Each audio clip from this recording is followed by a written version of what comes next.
Dans cet épisode, je vous propose de découvrir comment surmonter la colère afin que vous puissiez rester centré et ne pas toujours réagir de manière explosive.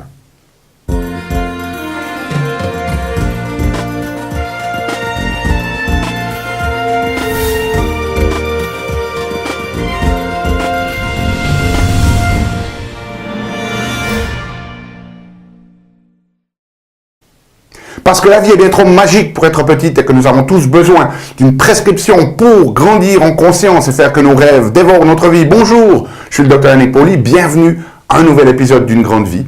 Et vous le savez, chaque semaine dans ces épisodes, je vous propose de découvrir des stratégies efficaces et simples pour grandir en conscience, qu'elle soit d'ordre physique, émotionnel, psychologique ou spirituel, parce que c'est cette conscience qui est au cœur d'une vie pleinement vécue et de notre évolution en tant qu'être humain.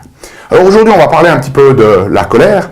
Et la première des choses que j'aimerais partager avec vous, c'est de vous faire comprendre que même si c'est une émotion que l'on n'aime pas nécessairement, si elle existe, c'est qu'elle a une raison d'être. Et il y a certains moments de notre vie où l'énergie de la colère peut vraiment nous servir parce que finalement, ça permet de mobiliser en fait suffisamment d'énergie pour dire maintenant stop, je n'accepte plus cette situation. Le problème, par contre, avec la colère, comme d'autres émotions d'ailleurs, c'est qu'elles sont générées par notre système nerveux, par l'activation de certains circuits neurologiques, et notre système nerveux, il apprend, il devient bon à ce qu'on l'entraîne à faire. Donc, le plus vous vous mettez en colère, le plus vous entraînez les circuits de la colère, le plus ils sont efficaces et le plus ils sont facilement activés, donc le plus vous pouvez entrer en colère. Donc aujourd'hui, le processus que je vais vous montrer, c'est en fait une forme de réentraînement, si vous voulez, à casser en fait ces circuits neurologiques de la colère et pour pouvoir ensuite en créer d'autres qui sont beaucoup plus finalement efficaces pour nous, pour naviguer la vie actuelle et qui nous permettent aussi de rester beaucoup plus centrés. Donc la première des choses qu'il va falloir comprendre, c'est, comme on l'a dit, c'est que le fait de finalement se mettre en colère, même si vous vous laissez aller dans la colère et puis que ça vous enlève un poids après, je suis sûr que vous connaissez la chose, vous allez très certainement regretter un certain nombre de choses que vous avez dites, etc. Ce n'est pas une manière efficace. En fait, les études sont assez claires là-dessus. Le fait de toujours activer ces systèmes, de toujours activer ces émotions, ce n'est pas une stratégie qui est payante à long terme. Dans certains cas, ça peut vraiment être constructif, mais ça ne doit pas être, je dirais, votre émotion par défaut, si vous voulez, à chaque fois qu'il y a quelque chose ou des moments ou des circonstances difficiles dans votre vie. Donc le processus aujourd'hui que je vais vous proposer, il est en 4 étapes. Et la première des choses que l'on va faire, c'est que, en général, quand on est dans la colère, on part complètement dedans et finalement on se laisse aller un petit peu dans ce flux et on perd un petit peu cette notion d'observation. Et la première des choses qui va vraiment être importante, c'est de pouvoir commencer finalement de ne pas être la colère, mais d'être la personne qui ressent de la colère. Par exemple, si vous avez mal, vous dites « j'ai mal », vous ne vous associez pas tout votre être à la douleur, vous ne dites pas « je suis douleur ». Okay. Alors que lorsqu'on est en colère, on a tendance à dire, voilà, je suis en colère. On a l'impression que la colère, c'est tout notre être, alors qu'en fait, ce n'est qu'une partie, en fait, de nous-mêmes. Et donc, ce qu'on va faire, c'est qu'on va commencer d'apprendre à prendre de la distance, de pouvoir observer, si vous voulez, cette colère qui se passe. Et pour faire ça, on va faire 2 choses. Donc, le premier élément ici, c'est que l'on va commencer d'observer la colère. Donc on permet à une partie de nous-mêmes d'être en colère, mais en même temps, on va commencer d'élever notre conscience pour pouvoir observer ce qui se passe à l'intérieur du corps. Et on va observer 2 choses. La première des choses que l'on va observer, ce sont ce que l'on appelle les déclencheurs. C'est-à-dire de prendre conscience de qu'est-ce qui fait, quelles sont les circonstances qui fait que vous vous mettez en colère. Et vous allez voir que quand vous commencez à l'observer, vous allez très souvent voir que ce sont les mêmes déclencheurs en fait qui produisent ce sentiment ou cette réaction de colère. Donc la question c'est quoi, quelles sont les circonstances qui le déclenchent. Ça peut aussi être où, c'est-à-dire que peut-être que vous allez prendre conscience que vous vous mettez en colère que dans certains endroits, que dans certains environnements, ou alors peut-être que vous avez remarqué c'est-à-dire que vous vous mettez en colère avec certaines personnes et pas d'autres. Je crois que je vois certains d'entre vous sourire de l'autre côté de l'écran parce que ça vous parle. Okay? Donc la première des choses qu'on va observer, ce sont les déclencheurs. Qu'est-ce qui fait, quelles sont les circonstances, ou est-ce qu'il y a des environnements particuliers qui font que c'est là qu'on est en colère et pas dans d'autres. Et puis 3, quelles sont les personnes avec qui l'on réagit. Le deuxième chose que l'on va faire, c'est observer ce que l'on appelle les signaux somatiques. Okay, c'est-à-dire essentiellement qu'est-ce qui se passe à l'intérieur, qu'est-ce qui se passe à l'intérieur de notre corps-esprit. Et là, je vais vous demander de commencer de devenir attentif à 3 choses. C'est tout d'abord le ressenti physique. C'est-à-dire qu'est-ce qui se passe dans votre corps quand vous êtes en colère, la manière dont vous vous tendez, est-ce que vous serrez les poings, qu'est-ce qui se passe au niveau de votre respiration, est-ce qu'elle devient plus rapide et plus courte, qu'est-ce qui se passe au niveau de votre énergie, est-ce que vous sentez que votre énergie vient dans votre gorge ou dans votre poitrine ou dans votre tête. Commencez d'observer un petit peu les ressentis, le ressenti physique que vous avez lorsque vous êtes en colère. Ensuite, l'autre chose que l'on va observer, c'est l'aspect cognitif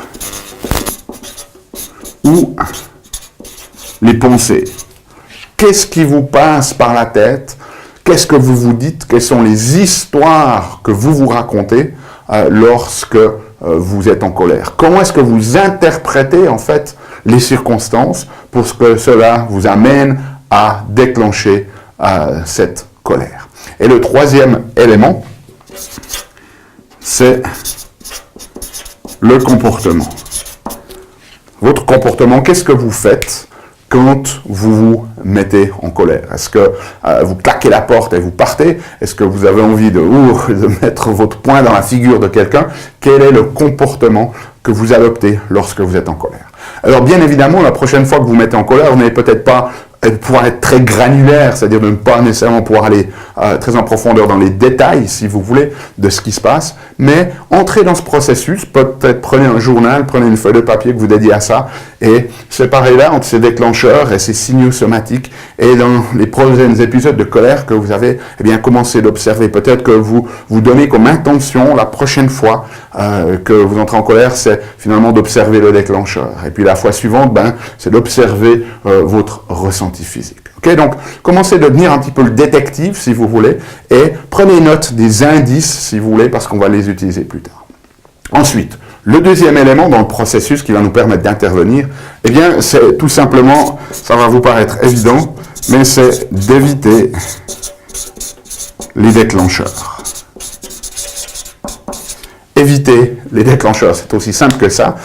Si la politique vous énerve et vous met en colère, eh bien, arrêtez de regarder la télévision lorsqu'il y a des émissions politiques, ou arrêtez de lire la section politique dans les journaux. C'est aussi simple que ça.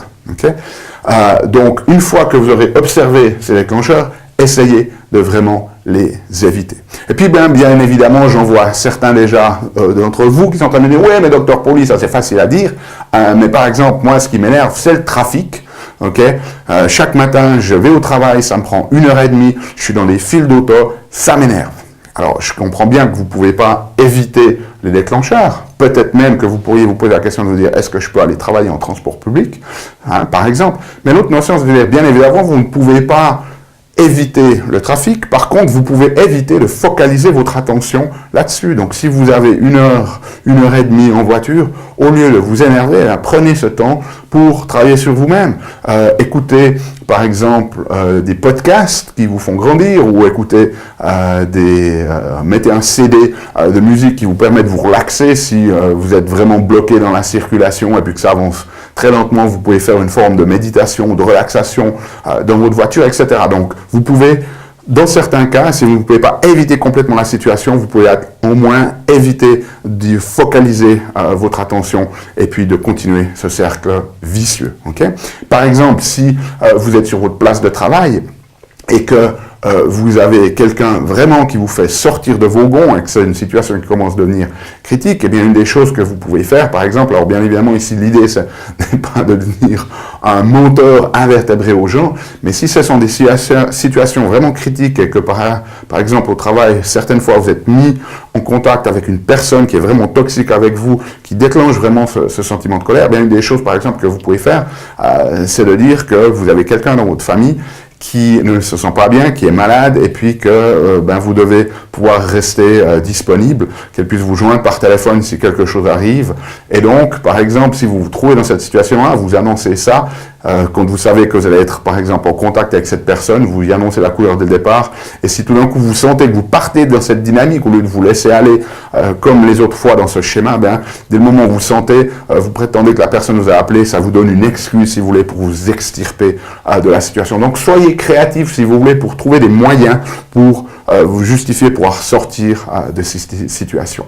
Et puis, une autre chose qui marche aussi passablement bien pour certaines personnes, surtout pour les personnes dont l'argent a une haute valeur, et que vous mettez de la valeur sur le fait de pouvoir épargner votre argent, eh bien, c'est de mettre de l'argent en otage. C'est-à-dire que vous allez, par exemple, donner 500 francs ou 500 euros à quelqu'un que vous connaissez, en échange du fait que vous allez pouvoir récupérer cet argent si, dans des situations particulières que vous avez découvertes au travers des déclencheurs, si vous arrivez à ne pas entrer dans ce schéma de la colère, eh bien la personne va vous rendre votre argent, alors que si vous entrez en colère, eh bien la personne a le droit de garder cet argent ou de le donner à une charité. Donc, si par exemple l'argent ou quelque chose d'autre a de l'importance pour vous, mettez-le en gage si vous voulez. Ça va vous donner aussi une forme de motivation pour vraiment ne pas entrer dans ces schémas de la colère. Donc, soyez créatifs dans l'évitement des déclencheurs.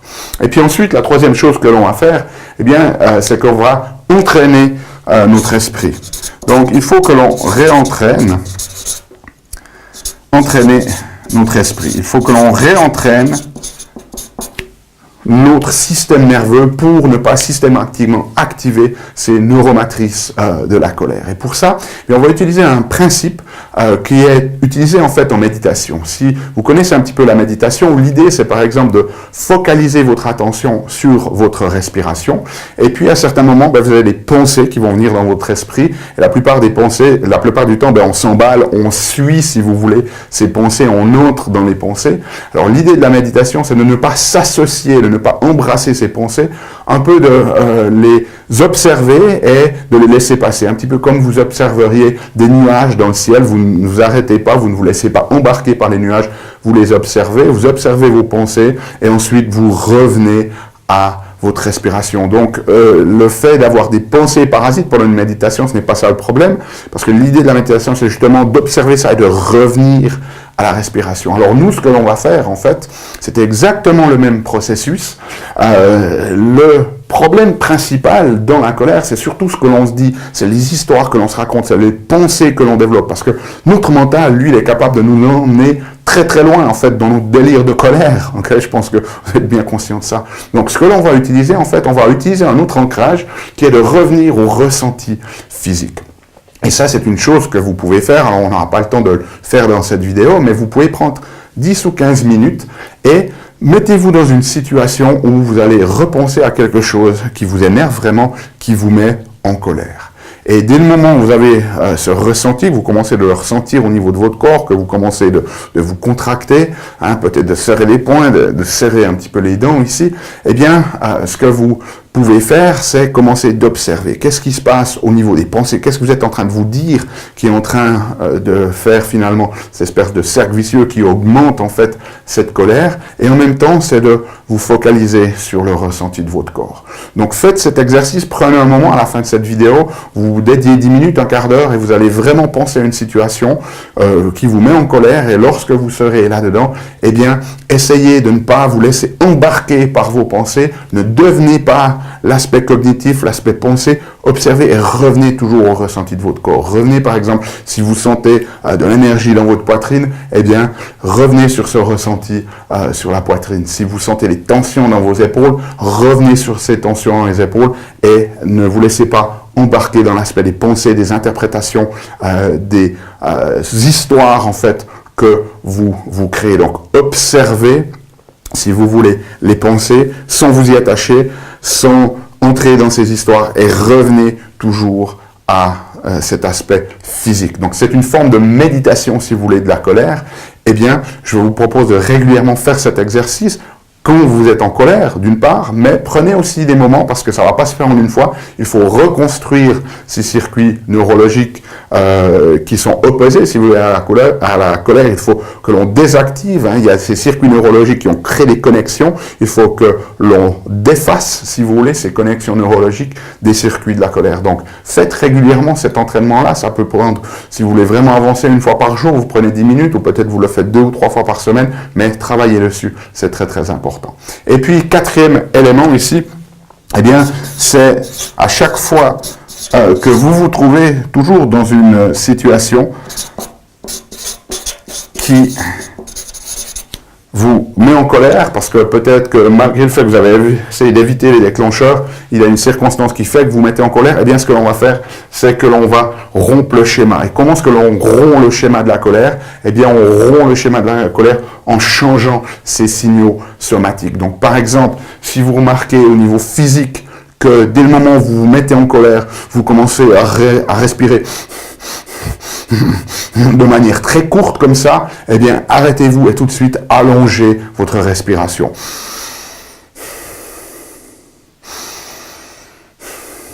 Ok.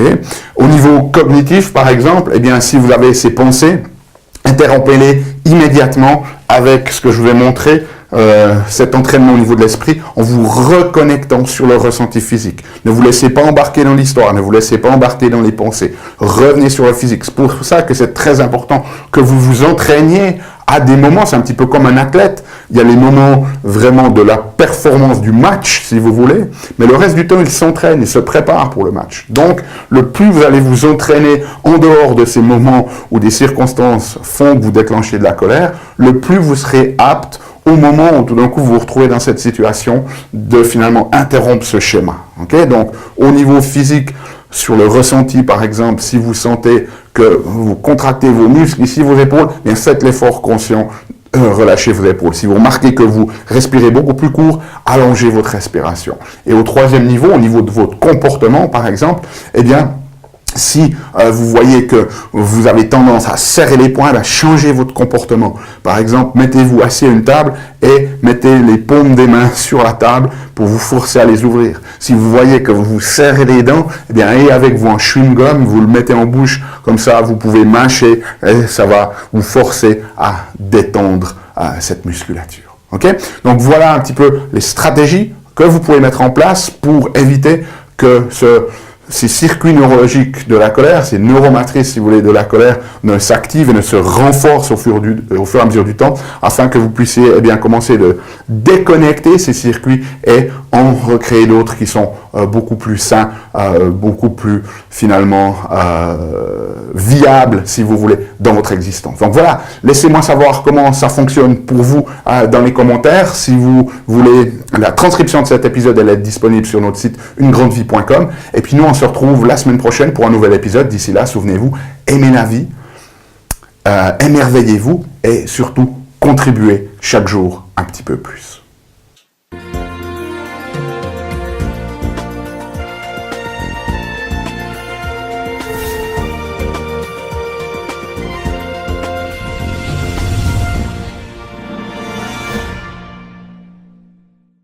Salut, c'est Yannick. Alors, t'as aimé cet épisode? Sais-tu que tu peux rester connecté et même approfondir le sujet en faisant 3 choses? La première, tu peux t'inscrire à mon compte YouTube. De cette manière, tu seras informé des prochains épisodes. La deuxième chose que tu peux faire, c'est approfondir le sujet grâce à ce DVD, les 7 clés d'une grande vie. Il est complètement gratuit. C'est le DVD d'un atelier que j'ai fait de 2 heures environ qui explique les bases de la méthodologie et qui vous donne des exercices pratiques dans la méthodologie Une Grande Vie. Donc il est gratuit. Tout ce que tu as à faire, c'est cliquer sur le lien. Et troisième chose, eh bien, je t'invite à me rejoindre sur mon blog où tu trouveras la transcription de cet épisode et aussi où tu peux t'inscrire, laisser ton email afin que je puisse t'envoyer les prochains épisodes. Donc moi, je t'invite vraiment à recevoir ce DVD puisqu'il est gratuit. À bientôt.